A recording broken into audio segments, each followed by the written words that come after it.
All right, everyone. So, welcome to our fourth and final vodcast for our memory chapter.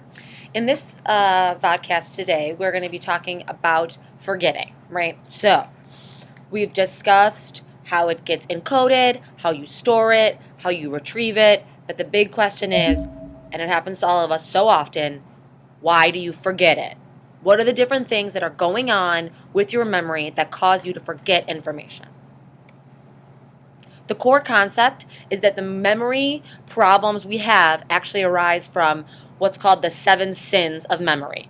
The 7 sins of memory was a term that a psychologist came up with when he wrote an article about forgetting. Okay, and the idea here is that each of the 7 sins can happen to anyone at any time based on how the memory was formed.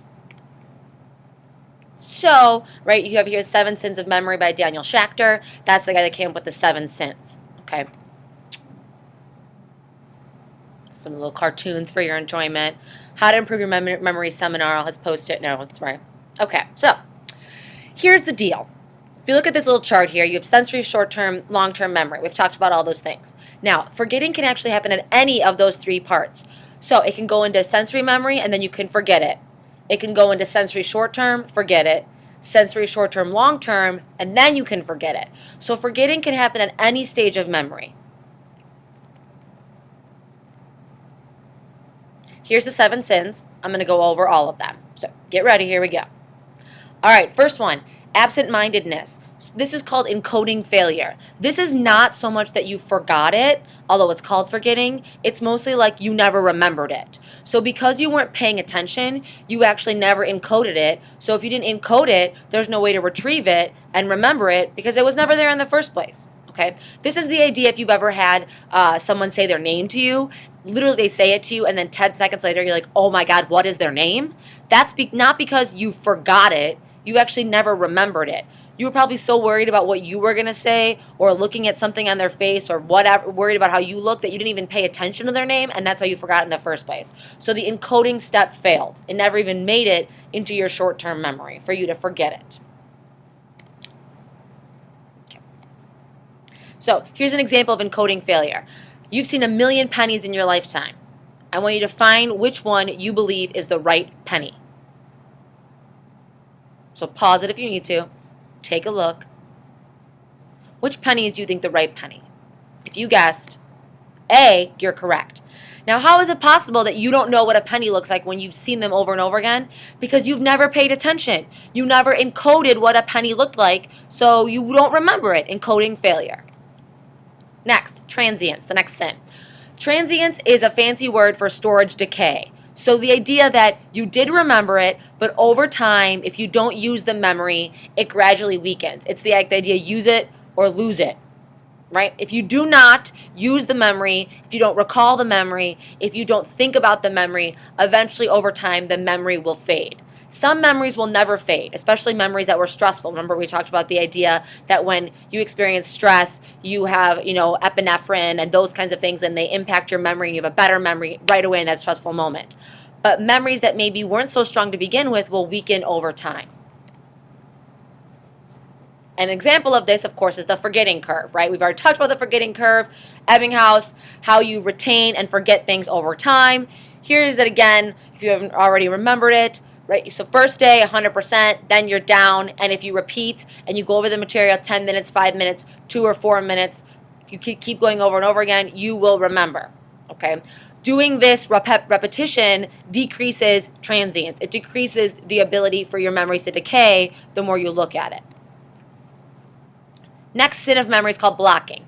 Blocking is when you forget an item in the memory because it can't be accessed or retrieved. Something is blocking you from getting to the memory. So it's there, but you can't get to it. It would be like if you came to a roadblock and you can't get past it. Something is up, a roadblock is up in your mind. And there's basically two types of interference that can block memories, proactive and retroactive. Kind of like blocking. See? Proactive interference.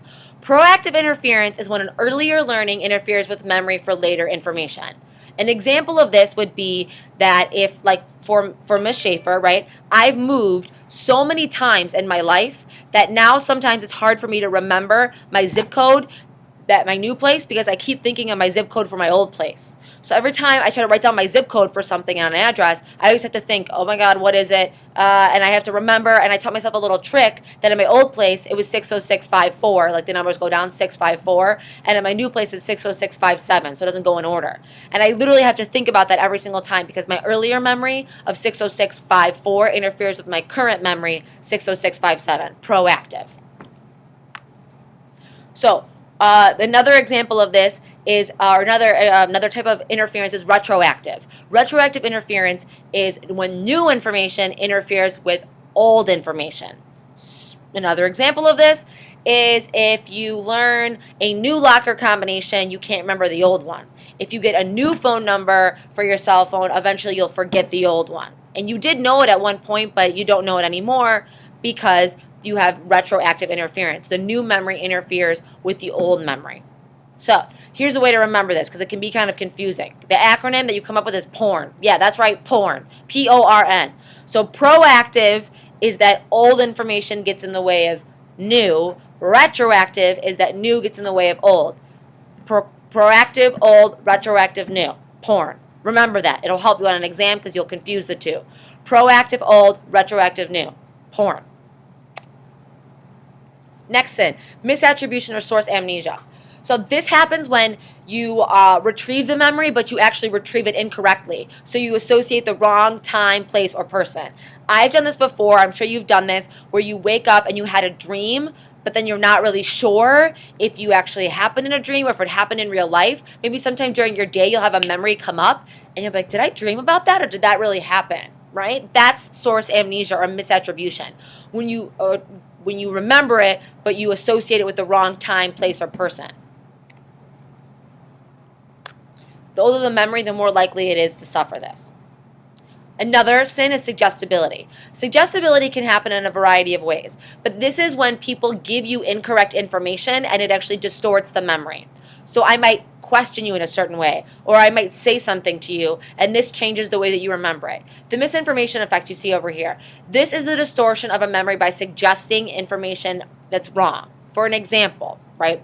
If I was to ask you a question, okay, the famous example of this is Elizabeth Loftus, and she asked people how fast were the cars going when they crashed, and how fast were the cars going when they smashed, or when they hit each other. So based on the word she used, was it crashed, smashed, or hit? People remembered the scene of the accident differently. So the way that I ask the question can actually impact the way that you remember it. Another example of this is Eyewitness. They did this experiment where these college kids watched a crime happen, and then afterwards they had someone be like, God, the only thing I remember about that guy is his nose. And then all of a sudden, when they were interviewing all these students, they all remembered him having a funny nose, even though he didn't. So sometimes people can say something, and it can actually distort the memory. Another example of suggestibility is when someone can actually plant an entirely false memory. I know you're thinking, how is that even possible? But it is. I can make you remember something that never even happened to you. Okay? So here's an example of this, okay? This is the misinformation effect. Loftus and Palmer, these are two people, they found that in studies after seeing two cars collide, the response you got depended on how the question was worded. Like I said, smashed or hit. So here's your visual, okay? This is what the actual accident looked like. The question was, how fast were they going? And they smashed into each other. And when they asked the word smashed over hit, they actually said there was more broken glass and the cars were going faster. So smashed, the word smashed made people remember more broken glass and the cars were going faster than they actually were. How fast were the cars going when they hit? How fast were the cars going when they smashed? A week later, they were asked, was there any broken glass? Group B absolutely said there was broken glass, and Group A, not so much. Okay, because of the smashed. It made them think of broken glass. It changed their memory. Okay, so this is another example of, again, fabricated memories, false memories. So a little bit of this is like, when you have a memory, can a memory actually go away? So could you have a memory and then it be so traumatic or something that it just completely disappears, right? So some adults actually get abused as kids and forget it. But a lot of the time, when people remember child abuse from their childhood as adults that they totally forgot, they're not remembering it. They're actually creating a memory that never existed. That's why people no longer take that as evidence in court, because they found out that it's very possible to plant a memory of abuse or other things in people's minds. So it is possible to forget, but a lot of times it's a fake memory. All right. False memory syndrome is a condition where a person's identity and relationships center around a false but strongly believed memory. Okay. Sometimes it's induced by a therapist on accident. They don't mean to do it, but they ask a question, they say something, and people create a memory. To prove this, again, Loftus and Palmer had people look at pictures or had people look at journals that their family created, and one of the stories in the journal was getting lost with how they got lost in a mall, and like a couple weeks later they were asked about a traumatic experience, and a lot of them actually created a whole story about being lost in a mall or drowned in a lake that they were never actually lost in, but because they read in their family journal that they were lost there, they created a whole memory that never existed. Now, why is this important? Why do we care about this? Well, it's really important for eyewitness testimony because people actually believe that they are very good at saying what they saw, and it turns out that it's very easy for me to change what you saw at a crime scene or the way you saw the witness. And this actually leads to a lot of people getting put behind bars who aren't actually guilty of crimes because your eyewitness memory is so easily changed by the way that people around you ask you about the situation. Okay, and you see it down here, the Bobby Poole story. We're going to watch a video about this in class and what happened to Bobby Poole and how it relates to false memories and eyewitness testimony. All right, that's it for now, AP Psychos. And remember, psychology is flippin' awesome.